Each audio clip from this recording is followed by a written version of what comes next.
históricamente de bastante desarrollo, sino que también es importantísimo poder tener las ideas más claras en cuanto a lo que es análisis político, las constituciones, análisis de las prerrogativas constitucionales que se tienen. Entonces, es importante poder tener este tema bastante bien dominado. Yo de profesión soy abogado, me he especializado en justamente ciencias políticas, relaciones internacionales, diplomacia, comercio internacional y estoy terminando un doctorado en ciencias políticas y relaciones internacionales, por lo cual el tema sobre el Estado, teorías de Estado y de gobierno es, por supuesto, una columna vertebral para esta área de estudio. Entonces, ¿qué es lo que vamos a ver? Tenemos nuestro pequeño menú sobre lo que tenemos agendado. Vamos a ver de inicio los objetivos de la materia. Vamos a ver la metodología de evaluación, cuáles son esos elementos que vamos a controlar al momento de llegar al 100. Después vamos a entrar ya de lleno hacia un poco de historia. No, no es que vamos a navegar mucho, pero sí tenemos que indiscutiblemente podernos manejar bien en esta evolución histórica sobre el surgimiento del Estado, el gobierno, bueno, desde la edad antigua, un énfasis especial a la edad moderna y por supuesto la actualidad. Y para entrar de lleno a las teorías sobre formas de Estado y de gobierno, y vamos a aplicar todas estas categorías de análisis a el caso nuestro, el caso de Bolivia. Empecemos con esta primera parte. ¿Cuáles son los objetivos de la materia? El primero objetivo, el objetivo principal es analizar los principales aspectos históricos, teóricos, jurídicos y políticos del Estado y sus formas. El Estado unitario, que es el que más nos interesa por el hecho de que nuestro país se acomoda justamente a este ropaje jurídico-político de nuestro Estado, el Estado federal y finalmente la Confederación, que si bien ya no tiene esa presencia que antes era un poco más gravitante en nuestro sistema, de todas formas tenemos presencia de por lo menos una confederación altamente importante en la economía mundial. Entonces vamos a hacer un hincapié en ese caso. Y posteriormente ya entramos, después de estas marcadas categorías, entramos a esa área gris que representa un estado autonómico. Desde luego que para la realidad nacional, ese es el principal foco de análisis, ¿no? Cuando yo diga que vamos a ver esto, que vamos a poner bajo el microscopio, es por supuesto este objeto de análisis que hay que ponerlo bajo el microscopio para desmenuzarlo, para ver sus componentes, de qué está hecho, cuáles son las subpartes, etcétera, etcétera. Entonces, el Estado autonómico va a recibir una especial atención por, obviamente, adecuarse a nuestra realidad nacional. Dos, analizar los principales aspectos históricos, teóricos, jurídicos y políticos del gobierno y sus formas, la tipología clásica y formas modernas que son las que hoy en día manejan la política internacional a través de los gobiernos. Y finalmente, tres, aplicar estas categorías de análisis al caso concreto de Bolivia. Entonces, a medida que avancemos con nuestro avance, vamos a ir caracterizando a nuestro Estado y a nuestra forma de gobierno, cosa de que tengamos una idea clara al final y podamos construir nuestras propias percepciones y poder tener un criterio de análisis más sólido respecto a que si, por ejemplo, un tema de bastante debate es si somos todavía una república o no, ¿no? Pero lo vamos a ver en el avance. Entonces, ¿cómo es que está compuesto perdón, nuestro, nuestro método de evaluación? Pues bueno, asistencia es un tema importante, es decir, hace un momento hemos cubierto una primera parte de esta asistencia. Obviamente hay que estar atentos al final de esta clase y lo mismo mañana temprano y al final de la clase. Entonces, es el componente más sencillo de obtener y que estaría definido prácticamente hasta el día de mañana. Entonces, importante, 20 puntos. El foro de discusión. Como tenemos una ventana de tiempo que es un poco estrecha, tenemos la clase de hoy y la clase de mañana, entonces no tenemos un margen de tiempo que sea suficiente, que sea interesante para esto, para discutir, para compartir ideas, para lanzar temas de debate, por lo cual lo que hace el foro es a través de la plataforma, es lanzar un tema de discusión, es decir, vamos a abordar varios elementos y aquí es donde yo quisiera que ustedes participen, ustedes tengan un criterio suyo. Acá no hay que crear un ensayo, no hay que hacer un trabajo práctico, no, simplemente es, disculpen, a la pregunta de discusión, pues hacer una respuesta que esté bien fundada, que esté bien pensada. Si quieren pueden citar a otros autores, pero obviamente hay que citar correctamente la fuente. Depende de ustedes, pero el fondo de este tema es una participación suya desde su punto de vista y desde su análisis. Luego, de nuevo, por este tema del tiempo que es bastante estrecho, entonces hay que ahondar en algunos aspectos de nuestra materia, por supuesto, y ahí nos vamos a hacer ayudar con pequeños videos, videos cortos que nos explican unos cuantos casos y en función a esos casos, o sea, una vez que uno los ve, son videos todo a través de la plataforma, después es responder un par de preguntas para que tengamos claro a qué se refiere, por ejemplo, un modelo presidencialista, un modelo semipresidencialista, un modelo parlamentario, etcétera, etcétera. Entonces, esto nos ayuda, todo esto ya es asincrónico, es decir, no va a ser durante la clase, sino en un tiempo después. Y finalmente, la prueba objetiva. La idea es que una vez cubierto todo, una vez que hayan leído la bibliografía que acompaña esta materia y está en la plataforma, más la clase y esta presentación y sus apuntes, entonces podemos hacer ya la prueba objetiva, que son 40 puntos para un total de 100 puntos. O sea, no es nada complicado. Mañana, al final de nuestra clase, voy a volver a explicar esto, cosa de que todos tengamos claro lo que vamos a hacer y, por supuesto, fijar ese horizonte de tiempo hasta cuándo tendríamos plazo después de terminada nuestra clase. Por último, una regla importante que es bastante pedagógica, ayuda mucho una pausa café de 5 minutos, que más o menos sería a las 8:05 aproximadamente, ¿no? Cosa de que podamos, qué sé yo, servirnos agua, tomar agua, levantarnos, estirar un poco las piernas. Siempre ayuda, pero son literalmente 5 minutos, no es algo simbólico, son 5 minutos reloj en mano. Entonces, con estas nuestras reglas de juego, entramos a una primera parte, ¿no? Sobre teoría del Estado y sus formas. Ahora, hoy en día, por supuesto, estamos acostumbrados, desarrollamos nuestras actividades humanas en el contexto de un conjunto de estados. Si vemos nuestro planeta, estas fronteras entre uno y otro son imaginarias, son una ficción, una creación, una construcción humana, pero, o sea, básicamente esa construcción está mundialmente aceptada y esa es la realidad. Estamos divididos en estados. Esto ya tiene varios siglos de permanencia. Entonces, este es el actor en el cual nuestras actividades organizativas se desarrollan. El Estado sigue siendo y va a seguir teniendo una prevalencia en el futuro, pero obviamente hay que desmenuzar a este actor en el cual nos vamos a concentrar mucho. Entonces, este breve repaso histórico es ineludible, pero por supuesto lo he diluido en agua, por así decirlo. Es decir, que no sea pesado, que no sea navegar entre siglos y siglos de historia, ¿no? Pero por supuesto tenemos que abordar algunos hitos que sí son importantes. Tenemos un tema, este es un aspecto que es más antropológico que otra cosa, el carácter gregario del ser humano. Si ustedes se ponen a pensar, nosotros, los seres humanos, somos una de las criaturas más vulnerables desde que nace y durante toda su vida. ¿Qué quiere decir eso? No tenemos una serie de elementos, herramientas, instrumentos de defensa que otras criaturas, como por ejemplo los animales tienen, ¿no? Ellos tienen pelaje, por ejemplo, para cuidarse del frío. Otras criaturas tienen colmillos, otras tienen instinto animal, otras pueden tener veneno, capacidad de camuflaje, etcétera, etcétera, ¿no? Pero nosotros somos vulnerables desde que nacemos hasta que morimos. Por lo tanto, tenemos obviamente un cerebro que es esa máquina que nos ayuda a descifrar cómo podemos luchar contra esta vulnerabilidad. Por ello, nace este llamado carácter gregario, es decir, nos asociamos con otros seres humanos para satisfacer nuestras necesidades y defender nuestros intereses.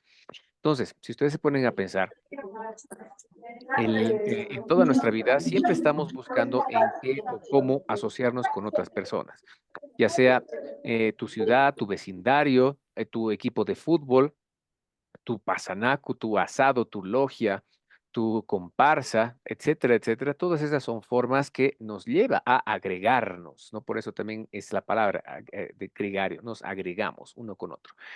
Entonces, esa situación explica también cómo históricamente nos hemos ido agregando y cada vez más, ¿no? De pronto compartías una cueva, piensen ahí en la prehistoria, cómo, es decir, cómo te cuidabas tú de las inclemencias del tiempo, pues una cueva, ¿no? Tal vez podías compartirla, formar una familia dentro de las cuevas, salir a cazar animales y así nacía ya un pequeñito grupo, ¿no? Ya, Y yo más esto tengo clase, parece igual. creciendo y en un ¿Me espacio, dijiste? digamos, ¿Me dijiste considerable, se ese? podían formar ¿No? los clanes, los grupos, las diferentes agrupaciones. Y así nos vamos formando y nos vamos uniendo en estas agrupaciones humanas. Entonces, lo que nace como algo así, ¿no? Una pequeña, digamos, agrupación, pues ha ido evolucionando a lo largo de la historia a tribus, a hordas, a gens, a ayllus, etcétera. ¿No? Conocemos muchos de estas agrupaciones que uno dirá, claro, pero o sea, es increíblemente antiguo, ya es incluso arcaico, pues sí, es de acuerdo con ello, pero tenemos elementos que hemos heredado, o sea, desde las tribus, las hordas, las hemos heredado hasta el día de hoy, a lo que es la figura del Estado. Por ejemplo, ¿de dónde viene el término tributo? El impuesto, pues de la tribu, es a ese aporte que tú hacías para mantener a tu tribu, una especie de diezmo. Después, ¿cómo hacías tú para utilizar estos aportes recaudados? Pues los distribuías, ¿no? Entonces, de ahí viene el origen etimológico. Y finalmente, ¿cómo administrabas justicia? Pues a través de un tribunal. Entonces, todos estos elementos se han ido también agregando a lo largo de los siglos para constituir lo que hoy son los estados. Por otro lado, tenemos a la nación. Ya una vez que estas agrupaciones antiguas encontraban puntos de cohesión, puntos en común sobre intereses, sobre necesidades, pues se unían, ¿no? Desde luego, y finalmente veían que ocupaban un territorio con ciertas características más benévolas por temas de clima, por temas de acceso al agua, por temas de agricultura o, digamos que muchos animales para cazar o en la costa para la pesca. Entonces así nace la nación. No, pero ¿cuál es esa gran particularidad? En la nación tú ya tienes estos elementos étnicos, lingüísticos que te unen a esa nación. ¿Eso qué quiere decir? Que comparten, por ejemplo, una misma lengua, comparten una misma etnia, más o menos todos ellos se parecen. Compartes tal vez esa creencia, devoción, fe, tal vez adoraban al sol, adoraban a la luna, a las estrellas, al búho, al oso y finalmente dioses, ¿no? Entonces, todo esto los ha ido uniendo, ha ido forjando este sentido de Dime, pertenencia y así es dime. como la nación se conforma como este pasito más adelante en la evolución de estas agrupaciones. Pero luego, una vez que la nación ya no solamente ha sido un espacio donde ya había muchas similitudes, mucho sentido de pertenencia, sino que se han organizado, se han puesto las reglas claras, entonces ahí ya dan el gran salto cualitativo al Estado. O sea, el Estado es esa forma, el papá, el hermano mayor de todos estos que al día de hoy sigue siendo el principal protagonista. Y por supuesto, uno de sus elementos es el gobierno, ¿no? Importante resaltar esto, ¿no? Un Estado como ese concepto principal como también el género, y también acá nos podemos desglosar en especies, ¿no? O sea, formas de gobierno que van a cambiar mucho de uno al otro, por supuesto. Entonces, es importante considerar ello al momento de diferenciar estado de gobierno. Pero veamos esta, que es el gran salto cualitativo que da Europa. Si nos ponemos a pensar, el mundo actual, el mundo en el que vivimos, es un mundo eurocentrista, porque nos guste o no, Europa, las reglas de Europa, las invenciones europeas, las construcciones sociales europeas en lo social, en lo político, en lo territorial, en lo lingüístico, pues tiene un origen acá, ¿no? O sea, en la Edad Antigua, piensen en el Imperio Romano, empiecen en la antigua Grecia, entonces son la cuna de la civilización occidental. Y después, por efecto de la conquista y la colonización, perdón, pues obviamente esto se ha disipado al mundo, ¿no? Una prueba muy sencilla de ello, pero también contundente, es que esta clase es en una lengua justamente europea. Así que bueno, entonces Europa, saben que ha descollado muchísimo más que sus vecinos, ¿no? Mientras tú tenías en un Japón feudal, caracterizado por shogunes, samuráis, asesinos a paga como los ninjas. Tenías el mejor acero Arashikage en el mundo, que era filísimo para forjar katanas. Tenías también estrellas ninja, etcétera. Pues Europa tenía pólvora, Europa tenía cañones, Europa tenía acero, tenía artillería.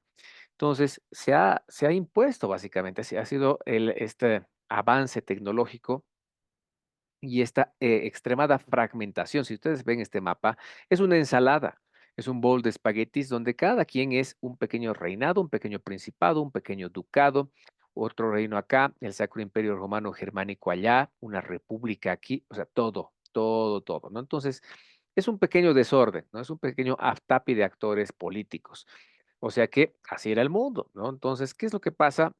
Ya España, bueno, el primero Portugal. Portugal es el que es un, digamos, pequeño estado que ya se había lanzado a alta mar y había cosechado los primeros logros de conquistas y colonización.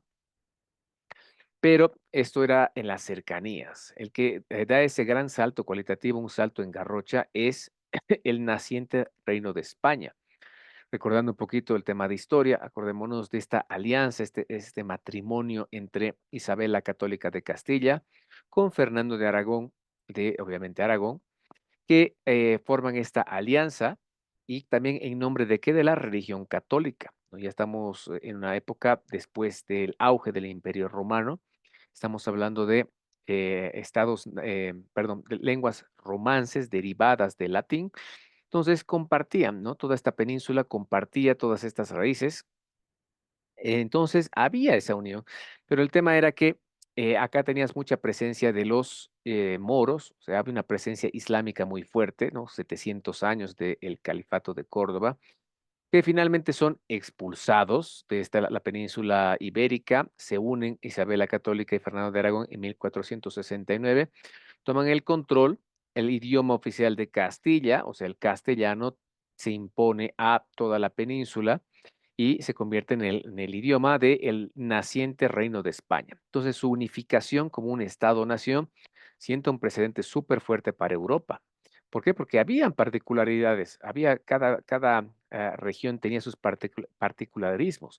Todos hemos escuchado hablar, por ejemplo, del catalán acá, por supuesto, pero también hay el idioma valenciano y otras jergas locales, tal vez más pequeñas, tal vez más dispersas. Euskera, que es un pequeño misterio, ¿no? Porque es el idioma del País Vasco. El vasco no es una lengua romance, no es una lengua germánica, no es una lengua eslava. Entonces, es un misterio, ¿no? Teorías dicen, por ejemplo, que es un enclave druida que ha escapado de Gran Bretaña y se ha establecido en el norte de España.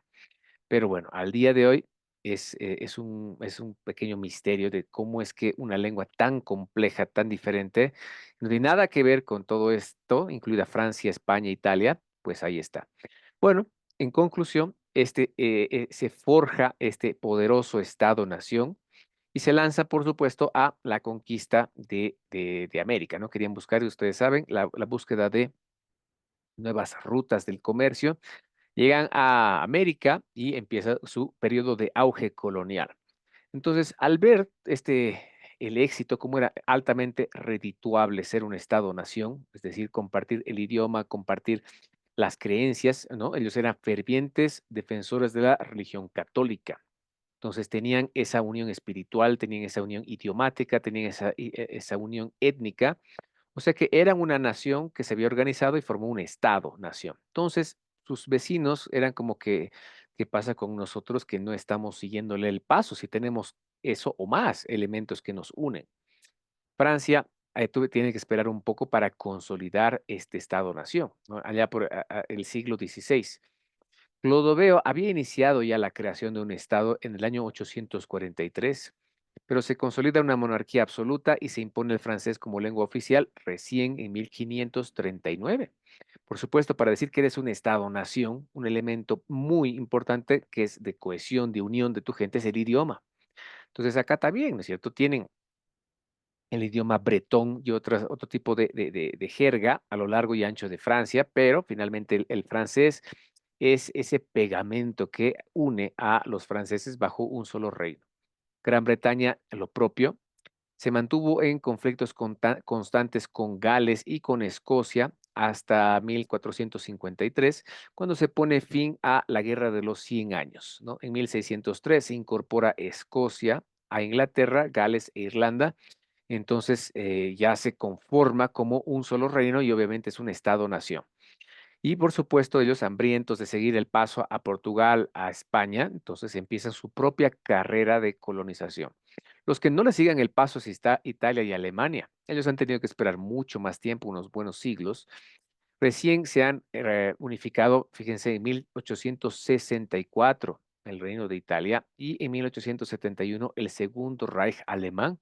O sea, no estaría de más decir que estos estados son más jóvenes que Bolivia, ¿no? Bolivia se ha unificado, se ha independizado en 1825, pero fíjense que ellos no han sabido llevar el mismo ritmo de sus vecinos. Entonces, ¿qué es lo que pasa? Tarán, hay un cambio aparente hacia el siglo XVI, porque ya no estamos hablando de pues esa olla de cosas, ¿no? Dentro de uno hay otro y hay otro y hay que el ducado, que el principado, que el condado. No, no, no. Todos somos estados-nación, ¿no? Todos obviamente, o la gran mayoría tenían un rey a la cabeza, o sea que eran estados-nación que adoptaban una forma de gobierno monárquica. Ahí tienes a Portugal, España, Francia, Gran Bretaña, el Sacro Imperio Romano Germánico que no se logra conformar. Y acá tenés también lo que era el Ducado de Moscovia, finalmente logra expandirse para formar el Kiev del Rus, o sea, los orígenes de Rusia, ¿no? Pero todos ya como un Estado-nación. Ahora, ¿qué es lo que pasa si uno ve Europa, digamos que por el siglo XX, lo que más nos viene a la cabeza, cómo divides Europa? Uno piensa más o menos por aquí, ¿no? Justamente en la mitad. ¿Por qué? Porque acá tenías hacia la derecha el bloque soviético y la cortina de hierro, la área de influencia de Moscú, con países comunistas, economías centralmente planificadas, no había elecciones para nada, tenías un comité central que decidía todo.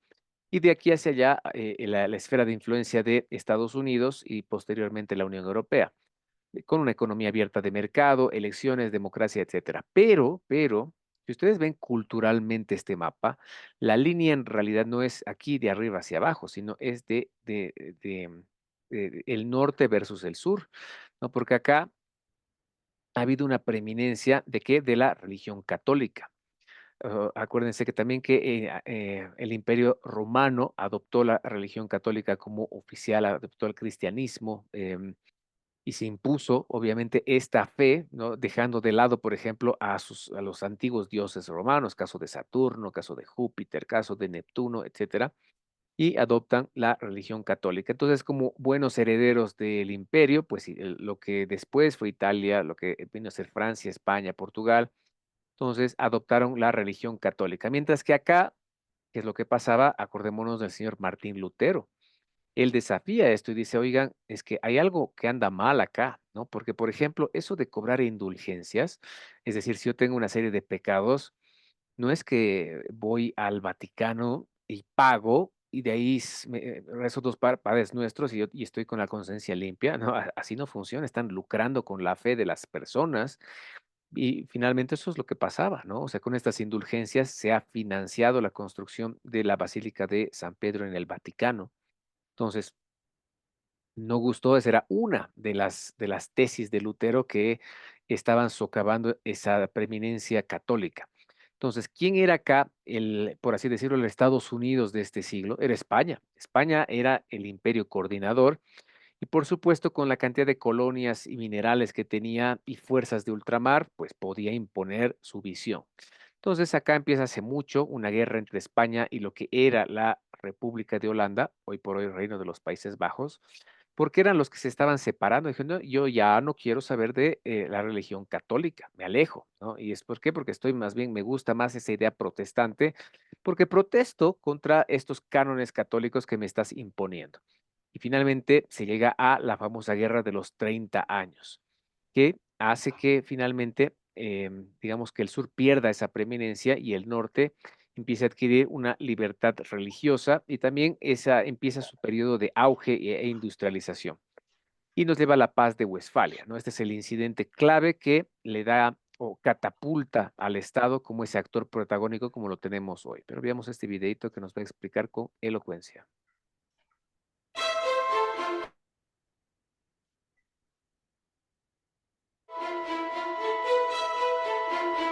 Veamos los antecedentes.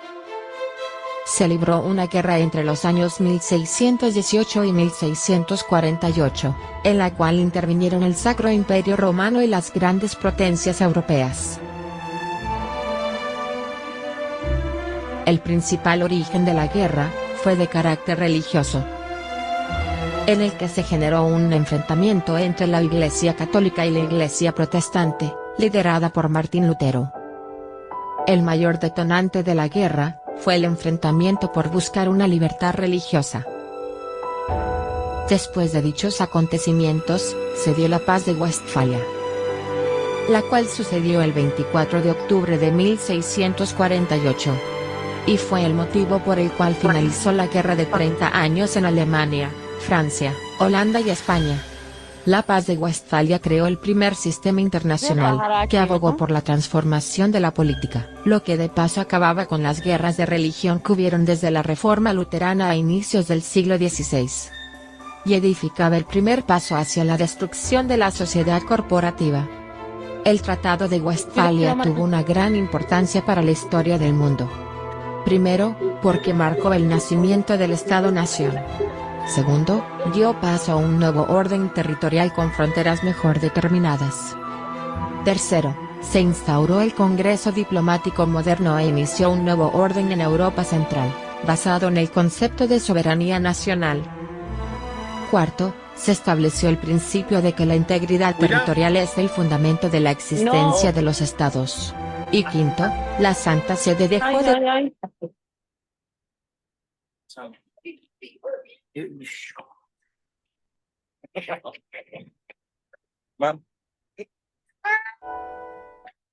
O sea que si se dan cuenta y si escuchan alguna vez en las noticias, clase, análisis, etcétera, cuando alguien dice que estamos en un sistema, todavía vivimos en un sistema westfaliano, no está loco o no está loca, ¿no? Existen muchos de estos elementos que tienen que ver con lo que se ha acordado en aquellos años. Entonces, se van a esa guerra religiosa, se chocan el norte contra el sur. Francia le da una puñalada por la espalda a España. ¿Por qué? Porque veía que era la oportunidad. Decía, Francia también era católica y era gran defensora, aliada de España, pero ve que España estaba debilitada, entonces decide hacer ese contrapeso y debilitar a España. Entonces España pierde ese estatus del hegemón global. Pero bueno, se ponen las nuevas reglas de juego con estos dos acuerdos de paz y se pone fin a la guerra de los 30 años en Europa y esta guerra de los 80 años entre España y la República Holandesa. Los principales hitos, es decir, que vamos a rescatar para nuestra clase, el respeto a los límites políticos internos basados en la soberanía nacional. O sea que si yo quiero dividirme entre departamentos, pues es mi decisión, ¿no? Si tú quieres dividirte en provincias, pues tu decisión. Si tú quieres ser Lenda, tú quieres ser Oblast, si tú quieres ser regiones, pues es tu decisión. Entonces ya no había esta injerencia que existía por el hecho de que un rey era casado con la princesa de otra familia real de otro país y bueno, es que no, tú tienes que organizarte exactamente igual que el país vecino. No, señor. Nos organizamos como veamos nosotros es más apropiado. El gran logro, la libertad religiosa, golpe fuerte al catolicismo y a esa preeminencia espiritual española. Luego hay un reconocimiento general de la soberanía exclusiva de cada parte sobre sus tierras, su pueblo y agentes en el exterior, y responsabilidad por los actos de guerra. O sea que acá está muy bien. Tu soberanía es una especie de blindaje para que tu estado haga lo que quiera al interior. Está muy bien, pero ojo, que también esa soberanía tiene su costo, hay una factura acá. ¿Por qué? Porque lo que hacen tus agentes, tu pueblo, tus ejércitos, cuidado que cuando salen de esta soberanía, listo, se ha generado una responsabilidad porque estarías invadiendo mi territorio al momento de tocar algo o suelo que ya no es tuyo y que yo no he autorizado. Así que cuidado, puede ser un motivo de guerra. Y finalmente, algo que se escucha mucho hasta el día de hoy, la no injerencia en asuntos internos de los estados. Ustedes saben que actualmente hay un conflicto judicial internacional entre México y Ecuador por el hecho de que había un vicepresidente ecuatoriano que tiene una sentencia ya y estaba siendo buscado por la policía y México le otorga el asilo diplomático. Entonces, ¿qué ha hecho Ecuador? Es, no, señor, acá usted no se va a escudar detrás esta inmunidad diplomática de la embajada, así que entro. Y ahí, por supuesto, ahí está el gran choque. Señores, tenemos a la Convención de Viena sobre inmunidad diplomática que les otorga este blindaje versus este principio básico, ¿no? Que es la no injerencia en asuntos internos. Entonces, México, o sea, muchas gracias por su amistad, su tradición de asilo, pero usted está metiéndose en un tema que es netamente interna de Ecuador. Entonces, lo que está pasando actualmente entre Ecuador y México es también súper importante de análisis porque acá es una pulseta entre no te metas en mis cosas versus tengo inmunidad diplomática y mi embajada es parte de mi territorio. Entonces, veamos si es que se sienta una nueva jurisprudencia, porque hay con el caso Haya de la Torre, pero esto también no puede ser algo tan, digamos, invulnerable y se tiene que relativizar hasta cierto. Pero, ¿qué nos importa? ¿Cuál es el principal logro, cambio y que o sea, es parte de la arquitectura global que tenemos? El Estado-nación sustituye a otras instituciones internacionales o transnacionales como la máxima autoridad y se convertía en el principal actor del sistema internacional. Listo. Si antes era un actor de reparto, pues ahora el Estado-nación se convierte en el galán de esta telenovela turca. Se crearon así los principios fundamentales que rigen al día de hoy las relaciones entre los estados. O sea que de un tiempo a esta parte, imagínense como 400 algo años después, estamos en un sistema donde el Estado sigue siendo preeminente. Tenemos otros actores, por supuesto, está las organizaciones internacionales intergubernamentales como Naciones Unidas, la OEA, también organismos de carácter supranacional como la CAN, el Mercosur, la Unión Europea. Está bien, está bárbaro. Tenemos ONGs internacionales, tenemos organizaciones terroristas, ¿no? Que lastimosamente son actores no estatales, pero pese a eso, el Estado sigue siendo el principal actor de esta película. O sea que, ¿cómo aterrizamos entonces nuestra definición? ¿Qué será finalmente este señor, el señor Estado? Es el conjunto de personas que habitan permanentemente el mismo territorio dirigido por un gobierno independiente y provisto de un poder llamado soberanía. Esto que se había convertido en el Santo Grial en 1648, pues hoy en día ya es un poco cuestionable qué tan absoluta es. El Estado es el sujeto del derecho internacional por excelencia, la única entidad con facultad para dirigir las relaciones diplomáticas y dirigir los asuntos internos concernientes a su población. O sea que, si se dan cuenta, por lo menos en la teoría, los estados tienen una igualdad soberana, pero como decía un docente, algunos estados son más iguales que otros. O sea que no es que hay una distribución igualitaria de capacidades, no, por el contrario, existe más bien una preeminencia de algunos estados sobre otros.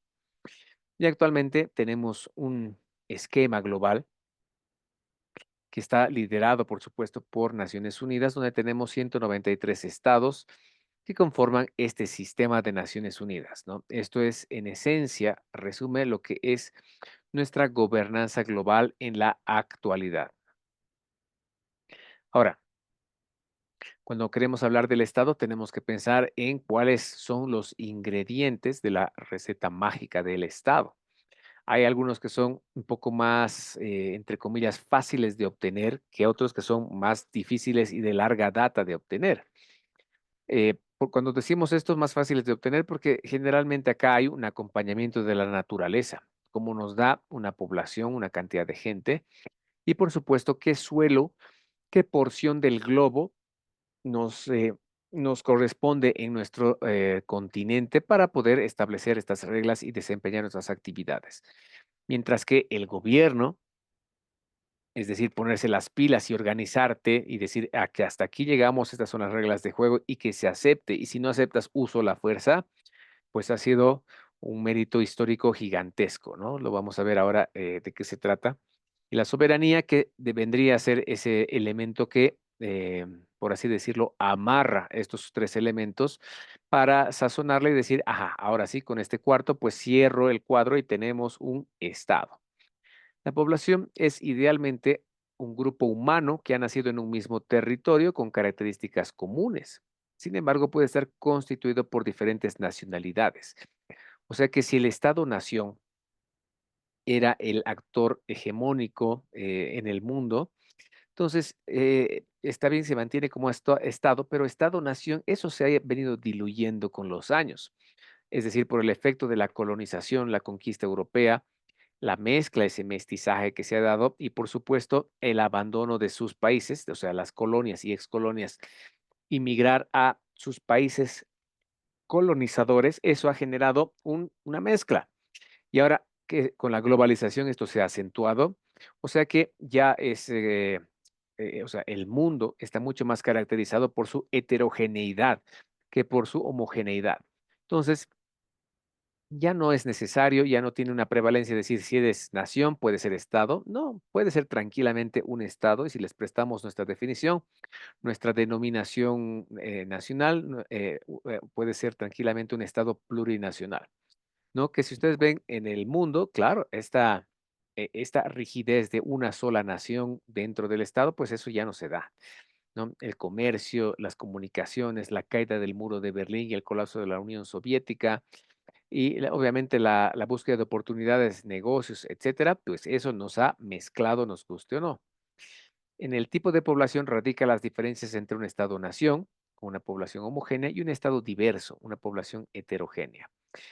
Ahí, por ejemplo, piensen que Estados Unidos es después de Colombia, después de Argentina y después de España, es el país con más hispanohablantes del mundo, ¿no se dan cuenta? Tienes ahí más o menos unos 40 millones de hispanohablantes que ya te desafían el hecho de que no tienes que hablar inglés si estás ahí. No, señor, en su constitución no lo dice.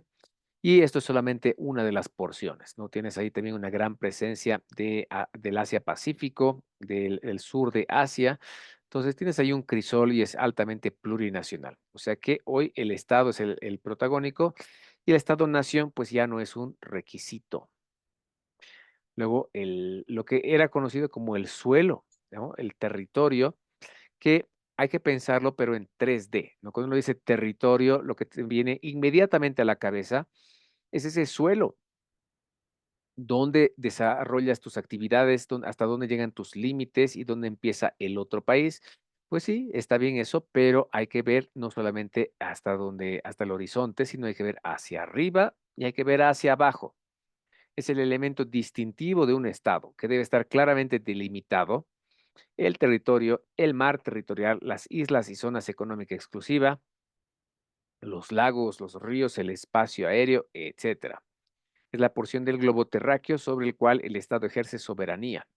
O sea que también, si digamos tú estás viendo el horizonte, las calles, etcétera, está muy bien, pero ¿dónde está, por ejemplo, el litio? ¿Dónde está el oro y minerales altamente valiosos? Las tierras raras están en el subsuelo. O sea que no solamente ver así horizontal, hay que ver también hacia abajo. Ese subsuelo también es parte de la soberanía nacional. Y hacia arriba, o sea, ¿qué tanto puedes tú compartir tu espacio aéreo? Si quieren una aerolíneas argentinas o Gol de Brasil o la TAM quieren volar por tu espacio aéreo, está muy bien, ¿no? Pero hay que pedir permiso o haber suscrito convenios internacionales. Caso contrario, si usted entra sin alguno de estos instrumentos o autorización, usted está violando mi soberanía nacional. O sea que esto ya tiene una connotación 3D, como les decía hace un momento. Gobierno. Aquí está la parte desafiante. Si ustedes recuerdan a lecturas, por ejemplo, como de Jean-Jacques Rousseau, que nos decía que el hombre, el ser humano, vivía en un estado de naturaleza. O sea, es como una jungla donde ahí está la persona y más o menos sálvese quien pueda, ¿no? O sea, si hay cocos por ahí, pues te alimentarás, ¿no? Si hay mangos por ahí, pues comerás. ¿no? Pero si hay una cueva, pues te abrigarás, tendrás techo, ¿no? Si tienes pieles de algún animal, pues te abrigarás. Pero si no, pues tienes que luchar por ellos, ¿no? Entonces, si tiene la persona de tu lado o el pueblito de tu lado, vas a ir al conflicto, ¿no? Vas a irle a quitar, despojar de sus pertenencias, de su alimento, de su techo. O sea que era una especie de anarquía, ¿no? Todos contra todos, haciendo justicia por mano propia. Hasta que, por supuesto, llega lo que llama ese contrato social donde las personas dicen, ya basta, basta, nos estamos matando, nos estamos sacando los ojos y esto no va a acabar. O sea, capaz yo hoy gano y me quedo con la choza de aquí del vecino, pues pasado mañana otros tres vecinos me van a quitar la choza y me van a matar, ¿no? Para quedarse con mi choza, mi alimento, etcétera. Entonces, señores, renunciemos a hacer justicia por mano propia y a ejercer nuestras reglas como nosotros querramos y se la entreguemos a una entidad superior, alguien que nosotros constituimos y administre estos recursos, nos ponga las reglas y lo más importante, haga cumplir esas reglas. Entonces, así nace el gobierno como la autoridad legalmente capacitada para dirigir los destinos de un país.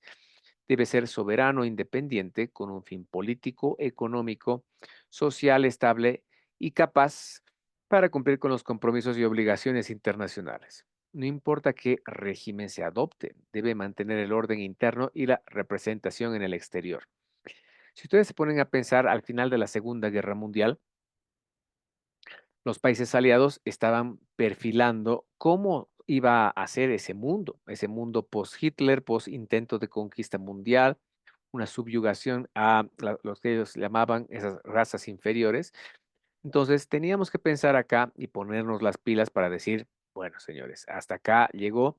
Tenemos que pensar en un gobierno que evite a toda costa estas actitudes totalitarias, ¿no? Y hablando del nazismo, claro, totalitarias y racistas, altamente racistas. Así que adoptemos un modelo democrático, ¿no? Esto es lo que acuerdan, o por lo menos discuten Winston Churchill y Roosevelt en la Carta del Atlántico. Pero claro, cuando tú le planteas esto al tío Joe, o sea, Joseph Stalin de la Unión Soviética, es no, no, no, no, no. Aquí nadie va a elegir, ellos se van a enterar qué es lo que eligen otras personas con autoridad. Así que ni me hablen de democracia. O sea que la Carta de Naciones Unidas hoy por hoy es completamente agnóstica sobre qué forma de gobierno adoptan los estados. ¿Te gusta un gobierno democrático? Bárbaro. Un gobierno monárquico absolutista, pues tu vida, ¿no? Puede ser monárquico parlamentario, ya, suena más, más potable, pero ya cada quien determinará qué tipo de régimen adopta. Pero la idea es que ellos ordenan al interior y representan en el exterior. Finalmente, la soberanía, que es esa facultad de poderse gobernar sin subordinación alguna ni injerencia externa. Hoy por hoy la soberanía absoluta, como en 1648, ya no existe, ya no es aplicable, sino que es una integración, perdón, es una soberanía relativa.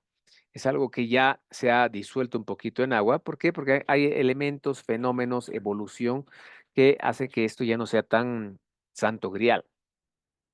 Por ejemplo, ¿qué pasa cuando tú te unes a un bloque de integración? Te unes al Mercosur, te unes a la CAN, te unes a la Unión Europea. Pues la receta mágica te dice que tienes que ir entregando pedacitos de soberanía, de tu capacidad de gobernar, para que, digamos, que tu gobierno se haga más chico y esa entidad superior supranacional pues se haga más grande. Lo que deciden ahí los estados que conforman el bloque, pues se conviertan en decisiones y normativa para ti, y ¿no? O sea, sin consultarte mucho porque ya lo has negociado. Entonces ya, tú ya has disuelto un poquito esto. Otro tema, derechos humanos. ¿Qué pasa cuando existe una violación a los derechos humanos? ¿Qué pasa si la víctima no ha logrado que su Estado haga un resarcimiento cabal? O sea, ha habido tortura, desaparición, muertes extrajudiciales. Entonces, Estado, usted tiene que reparar aquello, por más que haya sido una dictadura que ya no existe. Y tú tocas las puertas, agotas todos los recursos en tu Estado y no te dan bola, pues bueno, irás aquí en las Américas a el Sistema Interamericano de Derechos Humanos Dirás, mi Estado, a mí, Juan Pérez, me ha lesionado en mis derechos humanos, así que lo quiero demandar. Y así pasa. Entonces se dan cuenta, es como que Juan Pérez, o sea, el ciudadano de a pie, va a desafiar a la todopoderosa soberanía. Pues sí, ¿no? Y así es como también acá ves que esto ya no es este gran blindaje de acero que protegía a los estados. Entonces, ya para cerrar esta parte y hacer esta distinción que es importante. Ustedes cuando ven las noticias, ustedes cuando ven a analistas políticos o representantes de los gobiernos, muchas veces utilizan estos términos como si fueran indistintos. Es lo mismo, no es lo mismo. Ya saben ustedes, hay una relación más bien de género-especie, hay una relación de lo general, grande, macro y lo que es específico, ¿no? O sea que hay elementos que los diferencian grandemente, ¿no? Entonces, veamos este videito que nos resume justamente estos principales elementos que diferencian al uno del otro.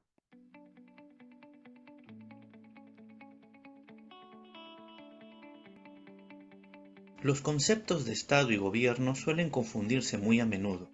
Esta confusión se da principalmente porque ambas definiciones son interdependientes. Es decir, al hablar de Estado, de manera inmediata nos vincula o hace referencia a gobierno, y viceversa. Es por eso que cuando se habla de Estado o gobierno, nos referimos equivocadamente como si fuera lo mismo. Por consiguiente, vamos a establecer 5 diferencias entre Estado y gobierno para su fácil identificación. Cuando hablamos de Estado, nos referimos básicamente a cómo se organiza una nación, es decir, a la forma o estructura política de la sociedad representada en instituciones y basada en leyes, mientras que el gobierno es la forma de cómo se conduce un Estado, digamos de alguna manera la administración del Estado.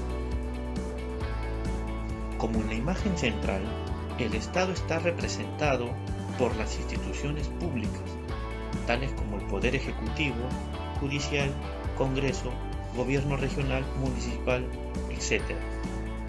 Mientras que el gobierno está conformado por todas las autoridades o funcionarios que participan en la administración pública, tales como el presidente, ministros, congresistas, jueces, alcaldes, entre otros. El Estado ha sido creado a lo largo de la historia para el bienestar de la sociedad. Asimismo, los gobernantes han servido como líderes o mandatarios con ejercicio de poder para defender o cuidar los intereses de la población. El Estado, a través de sus instituciones, crea leyes, mientras que los gobernantes administran y ejecutan esas leyes. Y por último, el Estado es estable en el tiempo. Esto quiere decir que para que la estructura de un Estado cambie, se requiere cambios en su constitución política, mientras que en el gobierno puede variar de acuerdo al periodo electo, es decir, al periodo en la cual han sido elegidos, que generalmente son de 5 años, pudiendo durante este periodo influenciar en los cambios del Estado. Ya saben, entonces, cuando los entrevisten a ustedes, hagan análisis políticos, les pregunten en diferentes foros, hablar con propiedad, cuando no estamos hablando de un Estado, cuando estamos hablando de el gobierno. Ahora, veamos, para ya ir terminando esta primera mitad de nuestra clase, fines del Estado, o sea, qué propósitos persigue, a qué se dedica, hacia dónde apunta toda su artillería. Pues hay, por supuesto, teoría que nos explica esta situación. Remontémonos hasta la Edad Antigua y con mucho, mucho énfasis durante la Edad Media y finalmente la Edad Moderna. Es decir, hay una influencia, hay una preeminencia religiosa desde el Imperio Romano y que se va caracterizando, lastimosamente nos hunde en un oscurantismo de casi un siglo, pero después con este renacimiento, esta nueva apertura con esta edad moderna, retomamos el camino de la ciencia, la creencia y la investigación, pero la religión sigue teniendo ese papel preponderante. Entonces, ¿qué nos dice la teoría sobre la misión divina del Estado? Dice que la finalidad especial del Estado es realizar el reino de Dios sobre la tierra. Esta ha sido propuesta por San Agustín en su libro La ciudad de Dios. Entonces, le da este matiz altamente religioso, le da este carácter hasta divino, como que si vas a poner reglas, si vas a organizar a la gente que está al interior de tus fronteras, pues es para que cumplan lo que dice la palabra, ¿no? Y se comporten de acuerdo a los preceptos de Dios, ¿no? Y justificó a los estados monárquicos durante la Edad Moderna al decir que son una representación divina sobre la tierra. Entonces, estos señores eran necesarios porque eran una especie de embajador de Dios en nuestra realidad. Pero obviamente al día de hoy, digamos que o sea, el ímpetu, esta fuerza que tenía esta teoría, por supuesto que se ha disuelto en el tiempo. Ahora acá hay esta especie de dicotomía, hay una especie de diferenciación entre bien común y el bien público. Cuando el Estado, o si es que el Estado debería perseguir el bien común, o si es que el Estado más bien debería perseguir el bien público. Una de las teorías más antiguas que sostiene que el Estado tiene como finalidad específica la realización del bien común, finalmente el bien público de la sociedad. Pero, ¿a qué se refiere el bien común y a qué se refiere el bien público? El bien común, pensemos que acá estamos de toda la diversidad de personas, intereses, perspectivas, puntos de vista, etcétera. Hay obviamente un área o un punto, un área gris donde aglutina a el mínimo común de todos esos elementos de la sociedad. Entonces, el bien común dice que una agrupación cualquiera se propone obtener, así es decir, el que persiguen todos los miembros de la agrupación y con los mismos medios. Eso quiere decir que estás en una canoa llenita de personas, pues finalmente hay un fin que toda esa agrupación persigue y vas a utilizar todos los remos de esa canoa para remar hacia allá. Pero también suena un poquito utópico, ¿no? Porque que todos tengamos esa misma visión, pues esa es la gran dificultad. Y el bien público, como es muy probable que contrasten los intereses de una sociedad mercantil, de un sindicato, o sea, la empresa quiere hacer lucro. Y por supuesto, para eso quiere, digamos, bajar sueldos, pero no tanto como para votar a sus empleados o que te renuncien. Y el sindicato que hace defender los intereses del trabajador y más bien te aumenten el sueldo. O sea que obviamente va a haber esa pulseta, o sea, estamos destinados por nuestro carácter gregario a que un grupo de personas pues va a chocar con otro grupo de personas. Entonces es más apropiado decir el bien público. ¿Qué es lo que persigue el Estado? Porque es en busca de la generalidad que lo compone. O sea que acá ya no tratas de satisfacer a todos, sino más bien escoges cuáles son esos elementos que deberían conducirse, porque van a haber choques, siempre va a haber choque de intereses y ese bowl de espagueti sobre qué quiere uno versus qué quiere el otro. Pero bueno, entonces digamos que utópicamente, desde un punto de vista bien idealista, el fin fundamental del Estado debería ser el bien común. O sea que hay que pensar que el Estado es una canoa. Algunos van a refunfuñar por esto, algunos van a estar en parcial acuerdo con lo que se decida, pero es una sola nave que está transportándolos a todos. Entonces, fracturar esa nave, pues finalmente es debilitar el Estado, que es entonces es la búsqueda de la satisfacción de una mayoría, tratando de hacerlo a través del derecho, mismo que debe ser legítimo, es decir, aceptado por todos los gobernados y que busque el ideal de justicia. Entonces, acá, por ejemplo, también entramos en un debate filosófico, ¿no? Pero justicia, ¿será alcanzable la justicia? ¿Podremos dar a cada quien lo que le corresponde o solamente podemos hablar de equidad? Pero bueno, estamos hablando de teoría, ¿no? Y cuando se rompe esta legitimidad, pues se generan estados ilegítimos donde las fricciones internas, los autoritarismos y el quiebre institucional, pues hace que esa canoa que estamos navegando, pues empiece a fracturarse, ¿no? ¿Por qué? Porque hay demasiados intereses o tal vez el Estado se hace al loco, se hace al ciego, al bruto, sordo, mudo y no quiere remar hacia donde el bien común le debería apuntar porque es lo que consulta a su población.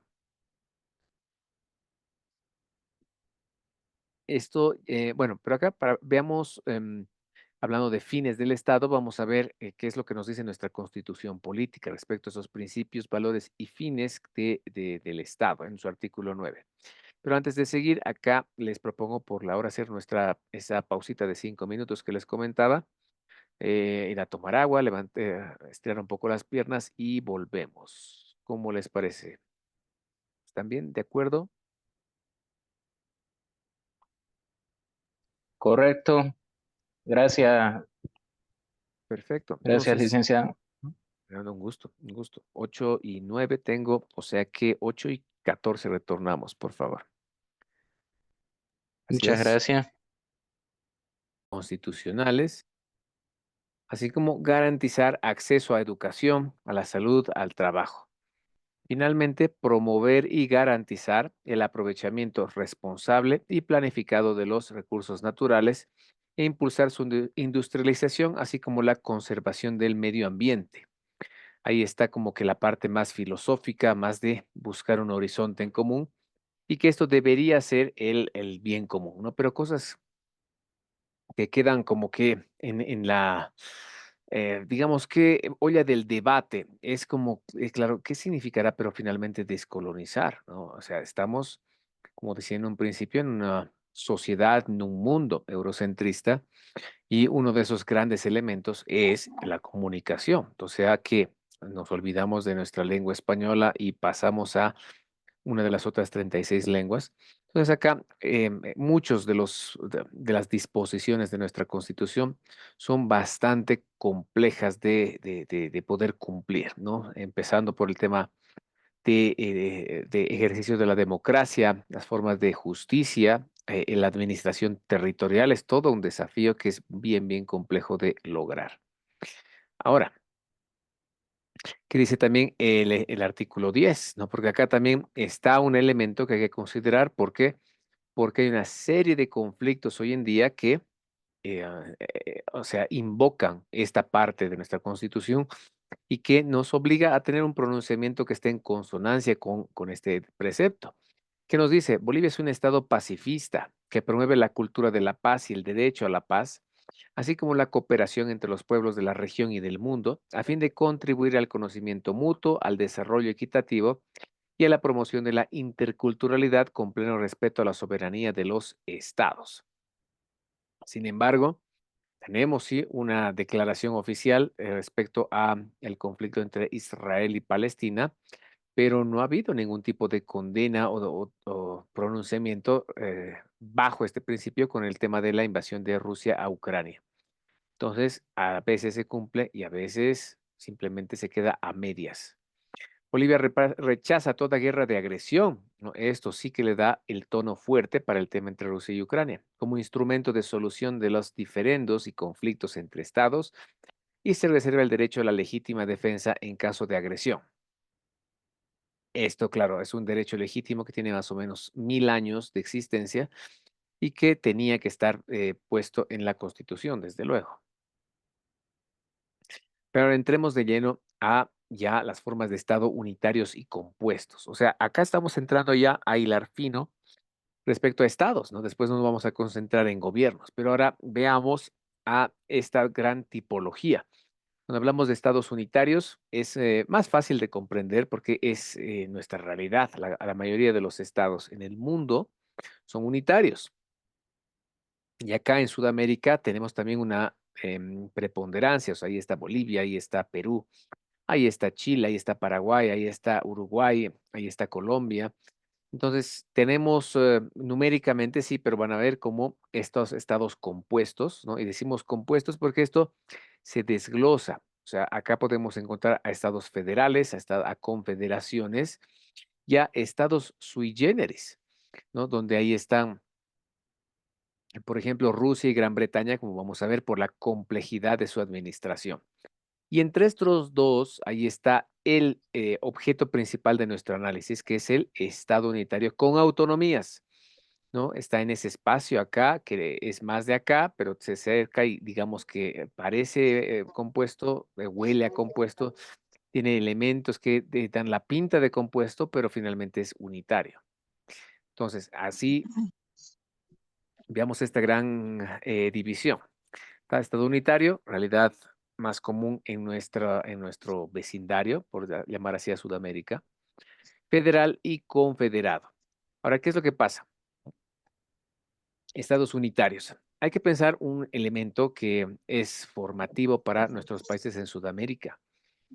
Después de la Revolución Francesa en 1789, ustedes saben que viene una especie de casi anarquía ahí que, o sea, deriva hasta en la decapitación del rey, un desorden total que dio origen al terror y después al gran terror, decapitar personas todos los días. Entonces era espantoso vivir en aquellos años, pero luego viene obviamente Napoleón Bonaparte y pone la casa en orden. Entonces Francia, al haberse deshecho de la monarquía y esa sociedad estamentaria, no solo en Francia, sino en toda Europa, después con un Napoleón que crea el primer imperio francés, entonces nos da la pauta, nos da una inspiración fuerte en América Latina que muchos países hemos adoptado, ¿no? Por eso también estamos divididos en departamentos, caso de Bolivia, caso de Colombia, caso de Perú, Ecuador es provincias y después es departamentos, ¿no? Argentina también está dividida en provincias y las provincias están divididas en departamentos, al revés que nosotros. Pero entonces esta inspiración nos viene desde, perdón, desde Francia. El caso de los estados federales, la inspiración viene más bien de Estados Unidos y su independencia, que de hecho ha sido un poco antes que la Revolución Francesa. Pero estos estados, digamos los nuestros, son son estados con la forma de gobierno donde el poder existe en un solo centro de autoridad que extiende sus acciones a lo largo de todo el territorio del estado. El ejercicio del poder se hace mediante sus agentes y autoridades locales, delegadas de ese mismo poder central o electas por sufragio de los habitantes locales o regionales. Acá, si desglosamos un poquito esto, es que tienes un poder central, el poder unitario, y finalmente hay autoridades locales que antes, en el caso de Bolivia, eran delegadas. O sea, ¿quiénes eran las cabezas de los gobiernos de departamentos? Eran los llamados prefectos. Y el prefecto era delegado, era nombrado por el presidente o la presidenta y ese era, ¿no? Pero ahora fíjense que hemos mutado de esta forma hacia autoridades electas. Entonces tú eliges ese nivel central y también eliges esos niveles subnacionales por sufragio de los habitantes locales o regionales.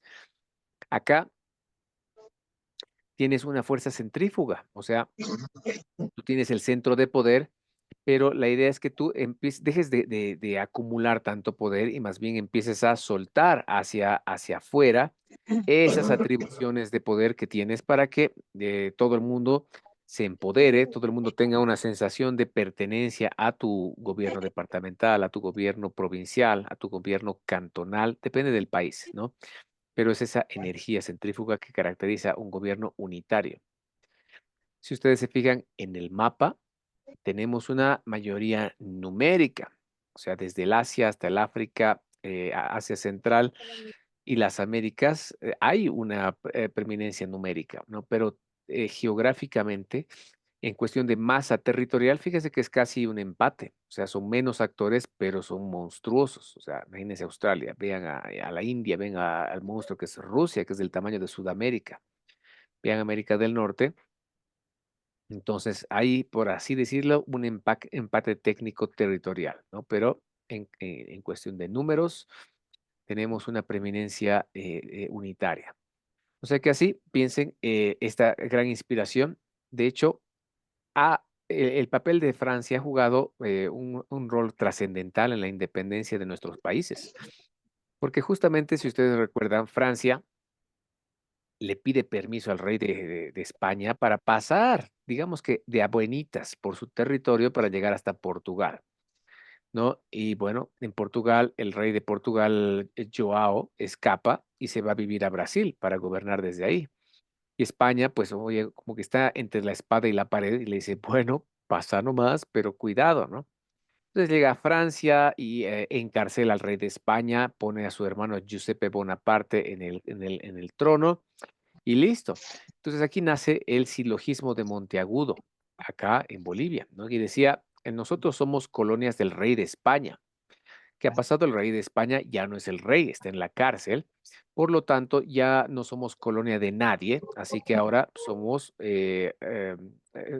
estados independientes. Listo, eso pasó en 1809 y ahí nace esa ola independentista y también inspirada en esta filosofía, en el silogismo de Charcas. Y así, gracias a esta influencia francesa y a su inspiración administrativa, porque Francia está dividida en regiones y en departamentos. Entonces se ponen a pensar aquí, a la Guyana francesa, ¿cuál es la moneda oficial? Es el euro, ¿no? Si tú vas a una votación, ¿por quién votarás? Tal vez por Emmanuel Macron, ¿no? Entonces es un pedacito de Francia, pero afuera de Europa. Entonces es un departamento de ultramar. O sea que ahí nos viene esa inspiración. Ahora, hay tipos de estado unitario. Estamos hilando fino como de qué se trata, cómo son, de qué color son, etcétera. Entonces, hay que pensar que estados, puede haber chicos, grandes, poco poblados, muy poblados, con mucha complejidad, con mucha dispersión geográfica y étnica, o algunos que son completamente homogéneos. O sea que no podemos hablar de una talla que le haga a todos. Tenemos que hilar fino respecto a cuál le va mejor. Entonces, si hablamos de un estado unitario centralizado, estamos hablando de un estado que promueve un sistema político donde el gobierno central reúne a todos o la mayor parte de los poderes y facultades para dirigir la nación. Esta situación se da más que nada en microestados. Por ejemplo, Singapur. Ustedes se ponen a pensar, Singapur es un microestado, es decir, de todo Singapur entra en el Salar de Uyuni, o sea, es un poquito más de 10.000 kilómetros cuadrados. O sea que tienes algo bastante pequeñito. De hecho, la capital, ciudad de Singapur, es una ciudad-estado. Entonces, ¿va a valer la pena que tú repartas con esta fuerza centrífuga que les digo, repartas atribuciones hacia afuera? No, o sea, necesitas un buen alcalde. En esencia, es un buen alcalde para que administres la ciudad-estado que es tu país. Entonces, no hay esa necesidad de que eh, se vayan fragmentando esas atribuciones. Este tipo de gobierno centralizado promueve un sistema político donde el gobierno central reúne a todos o la mayor parte de los poderes y facultades para dirigir la nación. Pero ahora hagamos un contraste. ¿Qué pasa con Bolivia? Bolivia estamos hablando de más de 1 millón de kilómetros cuadrados, por lo que la realidad obviamente es muy distinta a aquella de Singapur. No, además Singapur sí tiene una homogeneidad bastante evidente, mientras que nosotros es una heterogeneidad bastante evidente en más de 1 millón de kilómetros cuadrados. Somos el doble de Francia, 3 veces Alemania, casi 4 veces Gran Bretaña, o sea, es un estado grande. O sea que estar en esto, porque esta ha sido nuestra realidad hasta los años 90, ¿no? Increíblemente centralizado el poder y que se quedaba todo, la decisión en ese círculo rojo, como está en el GIF. O sea que salto cualitativo. Pasamos en los años 90, el 94, 95, a ser un estado desconcentrado. ¿Qué dice esa definición? En este caso, se asume una técnica administrativa para el traspaso de una competencia a un órgano administrativo en otro órgano administrativo de la misma administración pública jerárquicamente dependiente. O sea, del gobierno central, le paso atribuciones a una prefectura o le paso atribuciones a una alcaldía y que están hacia abajo de mí, por lo tanto, hay esa pirámide. Entonces, en los años 90 en Bolivia pasa justamente este fenómeno, ¿no? Donde todo, es decir, hasta quién va a comprar tizas, quién va a comprar pupitres, quién va a ponerle cortinas a los hospitales y demás, era demasiado. Es decir, La Paz no podía tomar decisiones para todos los municipios que tenían en el país, que tampoco eran muchos, ojo. Teníamos ¿cuántos municipios en ese entonces? Hasta antes del 94 teníamos 11 municipios. ¿Se dan cuenta? Un país tan grande con 11 municipios era, o sea, absurdo, ¿no? O sea, había mucha necesidad del poder central. ¿Por qué? Porque estabas huérfano. No había algún tipo de alcaldía o gobierno subnacional que te cobije, que atienda tus necesidades. Entonces ahí nace una de las cirugías estructurales del país más importantes de nuestra historia, la ley de participación popular y la ley de descentralización administrativa. Entonces, ¿qué decía con la participación popular? ¿Por qué se llama así? porque justamente la idea era que todos los que conforman el Estado boliviano participen en el quehacer político, en la toma de decisiones del Estado, y no sea solamente ese grupo de viejitos que tomaban decisiones desde La Paz. Por lo tanto, si antes nuestra división era Estado, 9 departamentos, ciento y pico provincias, 300 y pico secciones de provincia y después cantones, pues, ¿cuál era la decisión? De esos 11 municipios, pues ahora cada sección de provincia inmediatamente se convierte en un municipio. Y ese municipio, por supuesto, va a ser el encargado de las atribuciones que la ley de descentralización administrativa le va a dar. O sea que pasamos de 11 municipios a unos 338 aproximadamente y no se los deja huérfanos, ¿no? Porque imagínense, si ustedes son alcaldes, o sea, se los elige alcaldes en 1995 y tú dices, excelente, he ganado, me alegra, pero no tienes ni escritorio, no tienes ni oficina, o sea, está naciendo tu municipio, es como, ¿y ahora qué hago? ¿No? Entonces también esta ley no los deja huérfanos y crea el concepto de la coparticipación tributaria. O sea que de toda esa masa del tesoro, que es el Producto Interno Bruto, pues el 20% se iba a repartir a todas estas unidades políticas subnacionales. Y así, ¿no? O sea, eso ha sido la génesis de nuestra administración territorial hoy en día. Y la ley de descentralización administrativa también buscaba aquello, o sea, dice descentralización, o sea, uno pensaría que estamos en esta tercera fase, pero no ha sido tan así. Lo que ha hecho ha sido desconcentrar, ha sido desinflar un poquito ese gran globo que tenía La Paz en cuestión de atribuciones. Entonces, ya para temas de salud, para temas de educación, señores prefectos, pues ustedes van a tomar las decisiones a partir de ahora, van a tener sus recursos asignados, van a poder generar sus propios recursos y también la cooperación internacional los puede ayudar, ¿no? De hecho, Suiza ha sido una campeona para poder apoyar técnicamente y financieramente a estos nacientes municipios. Algunos han debido escuchar en la radio el programa de la doctora edilicia. No hay alguien así, sino es por el término edil como municipal, que es esa asesoría financiada por los suizos para decir qué hago en cuestión de administración de recursos, generación de recursos, presentar proyectos, a tocar las puertas de la cooperación internacional, o sea que les han dado muchas armas. Y así pasamos a esta situación. Entonces ya empieza a esa energía centrífuga a jalar atribuciones hacia afuera. Y esta tercera fase de estados descentralizados, en esta fase el gobierno dispensa funciones, poderes, personas o cosas fuera de la autoridad central. La descentralización puede variar en parte debido a las diferentes formas en las que se aplica. Acá ya el salto lo hemos dado también en el año 2009 con la nueva constitución y específicamente con la ley Andrés Ibáñez de descentralización y autonomías que nos hace saltar, ¿no? Entonces acá ya las entonces prefecturas que ya hace un tiempo son gobernaciones a la cabeza no de un prefecto designado, sino más bien de un gobernador elegido tiene las funciones, tiene la capacidad de generar, o sea, son autónomos, o sea, pueden generar sus propias normas, crean leyes municipales, crean leyes departamentales y, es decir, acá se ha desinflado aún más ese poder central que estaba acá. Esto pero es bastante reciente, ¿no? Entonces, pero digamos que esa ley, la ley de descentralización y de autonomías, abroga estas 2 leyes que les dije acá, la ley de participación popular y la ley de descentralización administrativa, pero recoge, por supuesto, esta administración territorial. O sea, nos mantenemos con los 330 y pico municipios, la coparticipación tributaria, entonces muere sus instrumentos creadores, pero esta nueva ley los absorbe para la realidad en la que vivimos ahora. Ahora veamos qué pasa con los llamados estados, forma de estado compuesto. O sea que ese grupo, ese conjunto de estados, tiene principalmente a estados federales, en segundo lugar confederaciones, o sea, en un número mucho más reducido, y tiene a los estados sui generis, y se llaman así sui generis, ¿por qué?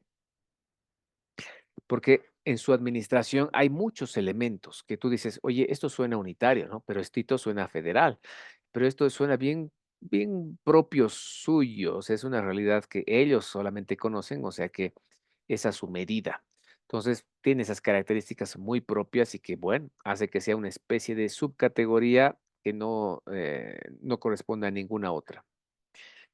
Pero pensemos en un estado federal.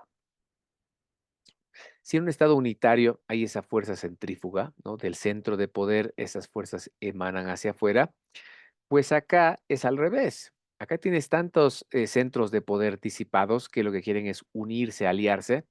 Entonces es una fuerza centrípeta que empieza a girar y que va acercándose al centro, al centro, al centro, al centro, hasta que llega al medio.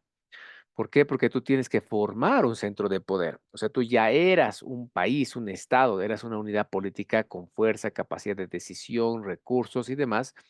Entonces ya tenías tu capital, bárbaro, pero la cosa es que ahora hay una nueva capital. O sea, te has aliado, has formado un conglomerado de otras unidades políticas. O sea que cada uno de los estados, provincias, cantones que conforman ese estado van a ir renunciando a sus atribuciones en beneficio de una nueva capital federal. Y eso es lo que pasa. Piensen en Estados Unidos, piensen en Alemania, piensen en Rusia, es un caso sui generis, pero en esencia es una federación que ha ido mutando. La palabra federal viene del latín federis, que quiere decir alianza, y federación viene de federatio, que quiere decir unión. Entonces es una alianza de actores políticos que forman un nuevo estado más fuerte. Es una agrupación institucionalizada de entidades sociales relativamente autónomas. Son estados conformados por la reunión de varias entidades territoriales y políticas. Si nos ponemos a pensar en el caso de Estados Unidos, después de la colonización de los británicos, eran 13 colonias que estaban en la costa este, o sea, la costa hacia el Atlántico. Pero con esta ola de independencia, tenías al estado de Filadelfia, el estado de Pensilvania, tenías al estado de Nueva York, tenías al estado de Maine. Entonces ellos ven que, oye, somos muy pequeños y Gran Bretaña todavía es una amenaza. Nos hemos deshecho de ellos, pero también gracias a los franceses. O sea que así solitas, cada una de estas colonias independientes no va a ser lo suficientemente fuerte para repeler un ataque o un intento de reivindicación británica. Entonces, ¿saben qué? Unámonos, no hay de otra, ¿no? Tenemos capacidad, pero ya soy independiente, soy libre, yo sé, pero no eres muy fuerte. Ojo, si Londres decide, pues te conquista y chao Maine, Maine vuelve a ser parte de la corona británica. Entonces, también el miedo es lo que también ha impulsado esta alianza, ¿no? Entonces se han unido y obviamente con el pasar de los años nace sus doctrinas, como la doctrina del destino manifiesto, que les hace ¿no? por lo menos pensar o creer que era una voluntad divina que Estados Unidos tenía que llegar hasta el Pacífico y tenía que ir colonizando y llevando su cultura, esa excepcionalidad norteamericana hasta la costa de California y como que lo logra.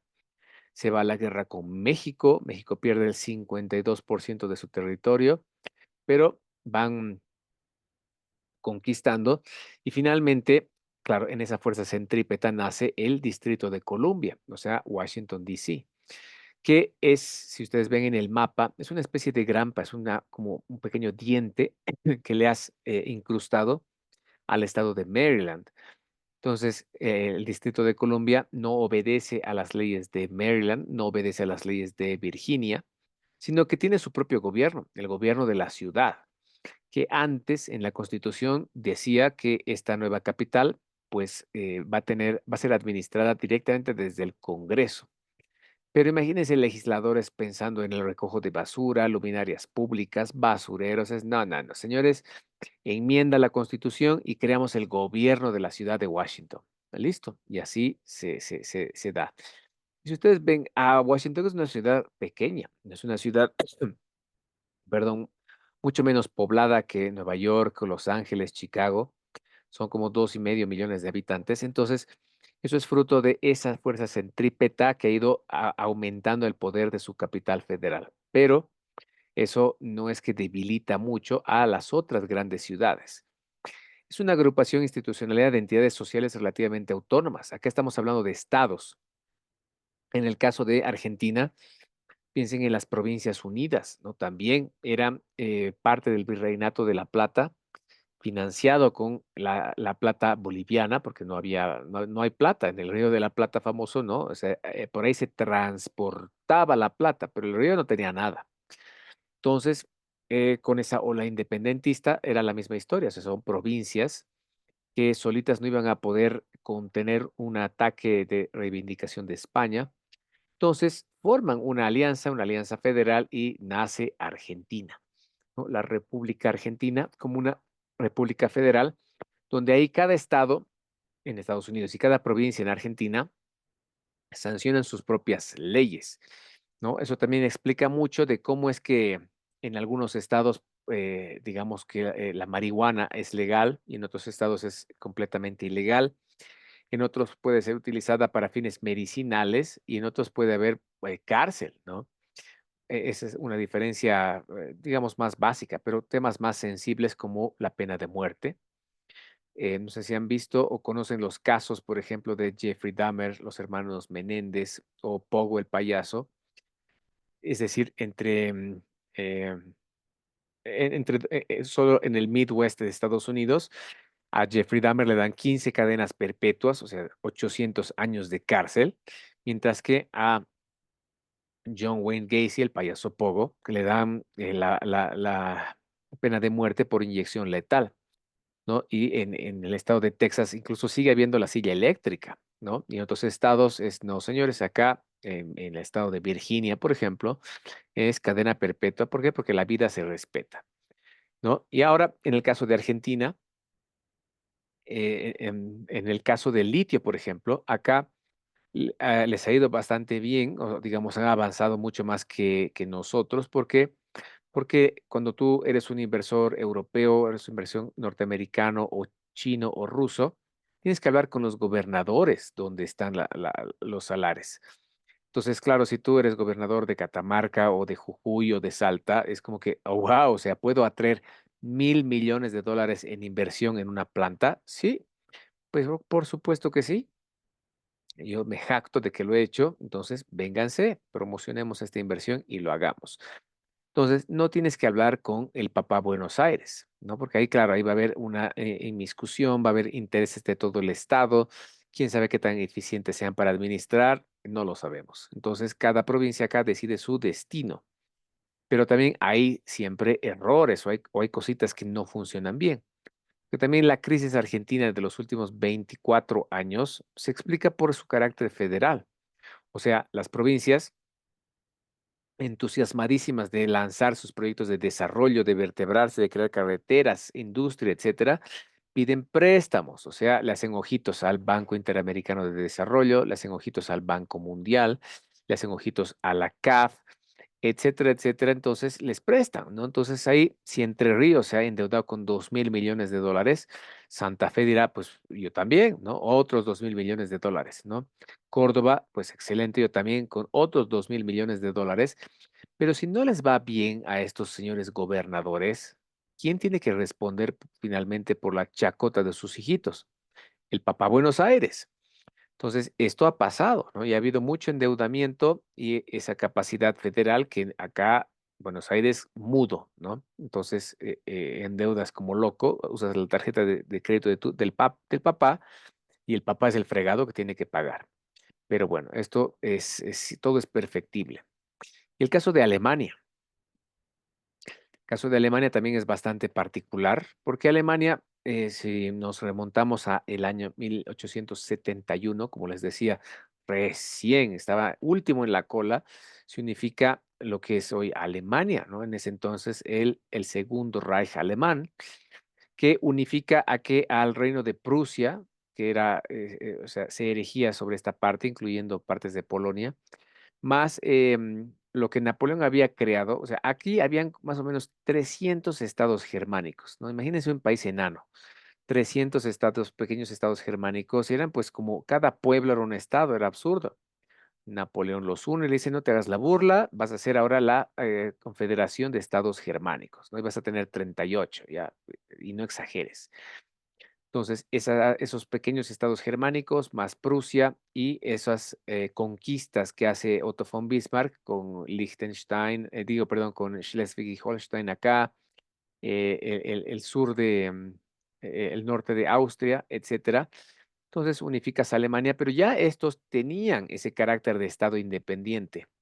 O sea que hoy Alemania tiene una constitución federal de todo lo que es la República Federal de Alemania, pero cada uno de sus actuales 16 estados tiene su propia constitución. ¿Se dan cuenta? Tienes 17 constituciones políticas en un país tan pequeño. ¿Por qué? Porque eran estados independientes y que ahora pues coexisten en el esquema grande que es la constitución política de Alemania. O sea que cada estado merece un análisis particular, ¿no? ¿Por qué? Porque todos los estados tienen una realidad diferente y em, categorías de análisis que también difieren mucho, ¿no? La gran inspiración de Argentina, de Brasil, de Venezuela, México, era 1776, que es cuando se independiza Estados Unidos. Y como se independiza, claro, expulsando a la potencia europea, eso era muy parecido a nuestro caso, se organizan en estados federales. O sea que hermoso, me encanta el modelo, lo adopto y lo implemento. Entonces, es, digamos, la segunda fuente de inspiración para nuestros países acá en el continente. Las federaciones están compuestas por unidades políticas territoriales que se autogobiernan. Pueden ser estados, provincias, cantones, regiones, oblasts, es el caso de los rusos, por ejemplo, u otras. Entonces, se autogobiernan, tienen capacidad, por supuesto, de gestión, de legislación, de ejecución de normativas, creación de presupuestos, cobrar impuestos, etcétera. Gozan de un mayor o menor grado de autonomía, pero tienen facultades de gobierno o legislación sobre determinadas materias distintas de las que corresponden a la administración federal. Entonces, teóricamente, los estados federales pueden decidir, por ejemplo, si usar armas es legal o no, portar armas, diré, si puedes utilizar fuegos artificiales, ¿no? Juegos de azar, casinos y demás, si son legales o no. El tema de matrimonios entre personas del mismo sexo, ¿será legal? ¿Será ilegal? ¿No? El tema del aborto, ¿será legal? ¿Será ilegal con orden judicial o un enfoque mixto? Depende de cada estado, ¿no? El tema de drogas, de pronto tienes así un enfoque bien holandés de prácticamente todo es legal, o más bien muy conservador, de que no, olvídate acá ni por si acaso. ¿No? O un enfoque más médico para atender dolencias, pues sí puedes autorizar el uso de ciertas drogas. Entonces, cada estado debería poder manejar y determinar estos aspectos de su propia legislación. El autogobierno está establecido por su constitución y de ordinario no puede alterarse unilateralmente por decisión del gobierno de la federación. Claro, si tú quieres quitarle estas capacidades autonómicas a tus estados, provincias, oblasts, etcétera, no es tan fácil, ¿no? Por más que tú seas el gobierno federal, seas Washington DC, seas Buenos Aires, capital federal, el Distrito Federal de México o Moscú, que también es un distrito federal. No, señor, o sea, usted está frenado hasta donde la Constitución le permite, pero más de eso, lo siento, no se da. Entonces es complejo y estas hijitas de ese estado, entonces son como que muy librepensantes y con mucha capacidad para tomar sus propias decisiones. Fíjense aquí, hagamos este paralelismo y veamos qué pasa en Estados Unidos y qué pasa en México, ¿no? Acá está lo que les expliqué hace un momento, las 13 colonias de Estados Unidos, o sea, al momento de independizarse, pues ven que esa gran cercanía de Gran Bretaña y que, o sea, Francia les había ayudado, de hecho, Francia cae en la bancarrota por ayudar a Estados Unidos a independizarse. Entonces ellos sabían que por eso también empezó la Revolución Francesa, habían decapitado a su rey, a su reina, o sea que Francia ya no iba a ir a su rescate si Gran Bretaña se volvía a armar, pues solitas estas eran hormigas fáciles de aplastar una tras otra tras otra. En el caso de México, ellos han tenido también una inspiración, también una guerra de agresión que les ha quitado California, Nevada, Nuevo México, etcétera. Pero finalmente el modelo de desarrollo económico de Estados Unidos los inspira y lo utilizan como un modelo de crecimiento. Federal. Bueno, la desarrollar dentro de la forma de gobierno que hemos estado analizando y desglosando, ¿qué es una federación? Porque también nuestra forma de gobierno consiste en que somos una república federal. Bueno, la república también puede clasificarse en federal y central. Es federal cuando está integrada de entidades federativas, es decir, estados, que se unen entre sí para formar una nueva persona jurídica, la federación, el Estado Nacional. El sistema federal mexicano habla de soberanía de estados, pero ya habíamos mencionado en otro video que los estados o entidades federativas realmente son autónomos y autárquicos y están subordinados a la Constitución Federal y al gobierno federal, a lo que a bien tenga dejarle como atribuciones, como competencia, la propia Constitución a los funcionarios estatales, porque lo que está mencionado en la Constitución Federal que esté reservado para los funcionarios federales, pues ahí no pueden intervenir. Y en su pantalla ven los mapas de México y de Estados Unidos, donde tenemos los orígenes del federalismo. Pero antes veremos que, como contraparte, una república central consiste en que cuando el poder se ejerce para todo el territorio por un solo gobierno y en las provincias o departamentos existen simples delegados que representan a la autoridad central,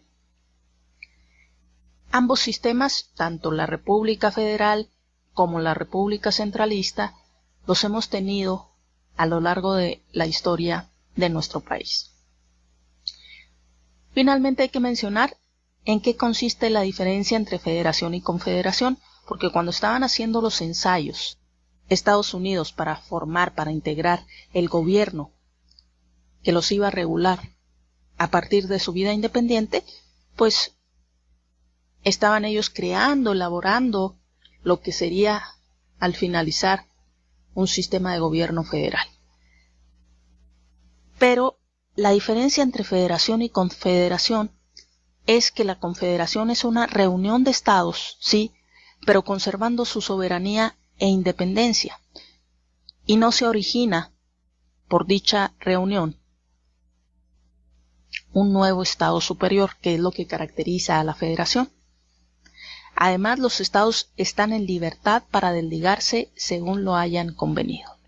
Entonces tenemos pues República Federal, República Centralista y la diferencia entre federación y confederación. En la confederación se reúnen los estados, pero no se crea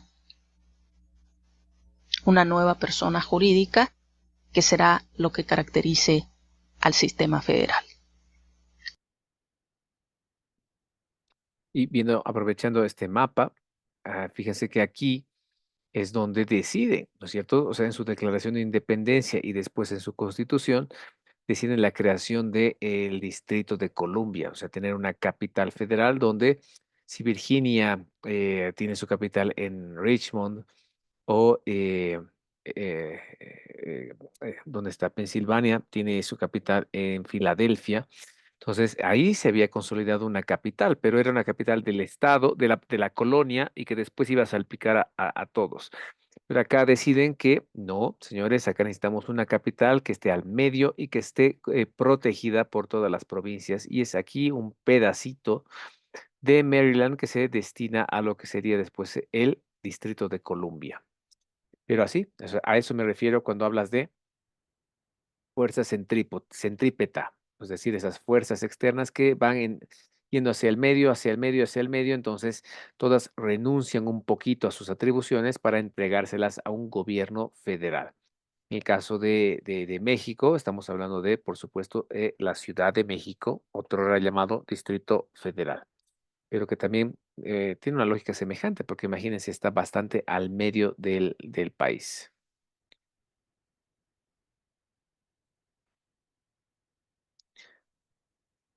Ahora veamos a este estado compuesto como lo último de esta nuestra clase.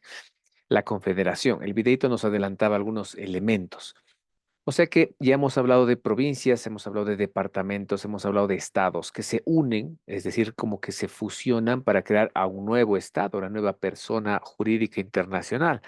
Pero la confederación ya no obedece a esta situación de una fuerza centrípeta, ¿no? Más bien obedece a un interés horizontal que une a ciertos sujetos en torno a una causa en común. Ahí tenemos el ejemplo más claro hoy en día y que tenemos por su protagonismo económico es pues el más importante, Suiza.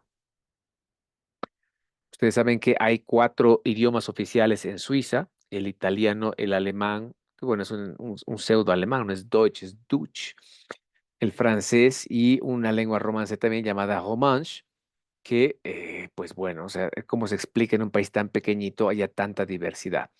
Pero bueno, o sea, ellos estando ahí en el medio de Europa, estando entre en los Alpes, es un país sin acceso soberano al mar, pero han tenido, digamos, desagradables encuentros con Austria. Ustedes saben que Austria ha llegado a ser un imperio enorme, ¿no? Un imperio bastante voraz en comerse territorios y armar el gran imperio austrohúngaro. Y decía en Suiza, es que, a ver, explícame cuál es la razón de existir de un paisito que se llame Suiza. Es que, bueno, no, tenemos intereses económicos, tenemos cercanía. No, nada, no existes, no te hagas la burla. Así que prepárate a ser invadido porque te voy a comer. Entonces Suiza, o sea, alarmadas sus cantones, dicen, señores, acá nos unimos, hacen el logo como que de los 4 y unifican a la Confederación Suiza, ¿no? Pero, o sea, una confederación es ya una organización casi como una organización internacional, como Naciones Unidas, como la OEA, o sea, se asemeja mucho más a ellos que a un Estado. Esta organización vincula a 2 o más estados soberanos e independientes para unos fines concretos. Defensa, que era el caso de Suiza. También el caso de Bolivia, acuérdense de la Confederación Perú-Boliviana. Había un tema de defensa por una posible agresión tanto de las Provincias Unidas como de Chile, pero también había un interés geopolítico del mariscal Andrés de Santa Cruz. Él, como recordarán, era presidente del Perú antes que ser presidente de Bolivia. Y durante su periodo como presidente del Perú, tuvo la oportunidad de hacer un canje, ¿no? El norte de Apolobamba del Departamento de La Paz y entregarlo como parte, digamos, como contraparte, y el Perú le entregaba el puerto de Arica. Entonces esto no se hace porque él siendo presidente del Perú y siendo el boliviano iba a ser muy mal visto.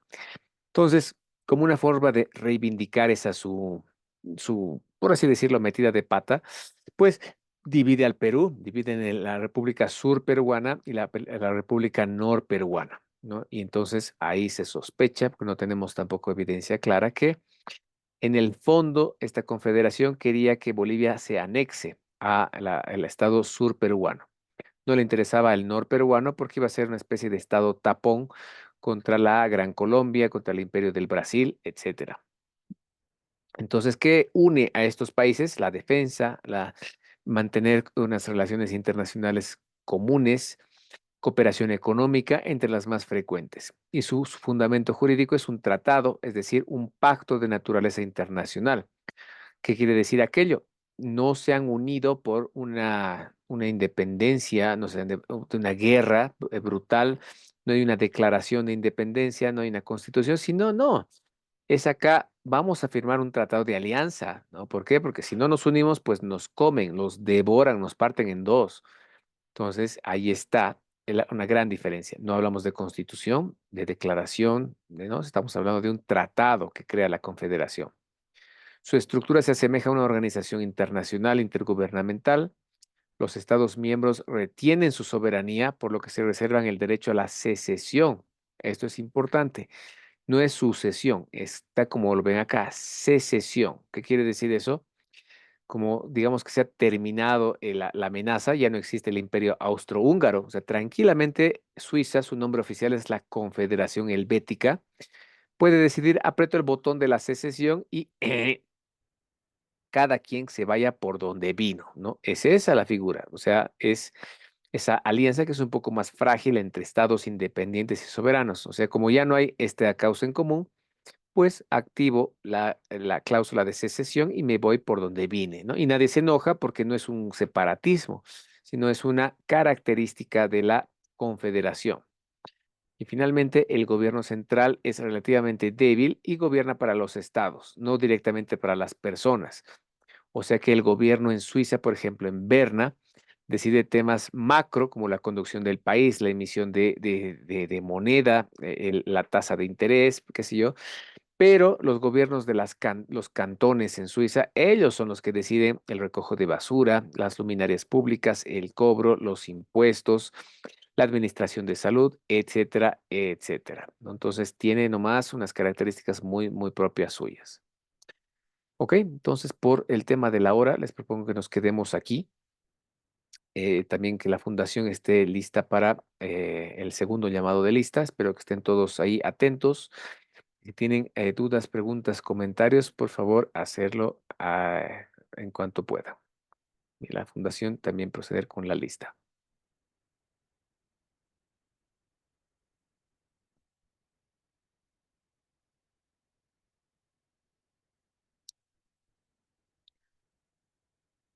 ¿No? Entonces, si no hay dudas, preguntas o comentarios, entonces podríamos pasar al llamado de lista, por favor. Si nos escuchan, voy a escribirle a... Sí, Listen, estoy aquí. Ah, perfecto. Sí, sí, lo estoy escuchando. Perfecto. Sí, entonces pasemos a la lista, por favor, y nos estaríamos viendo mañana 8:30 para nuestra segunda sesión. Perfecto, doctor. Los explicaciones. A continuación voy a hacer el llamado de la lista.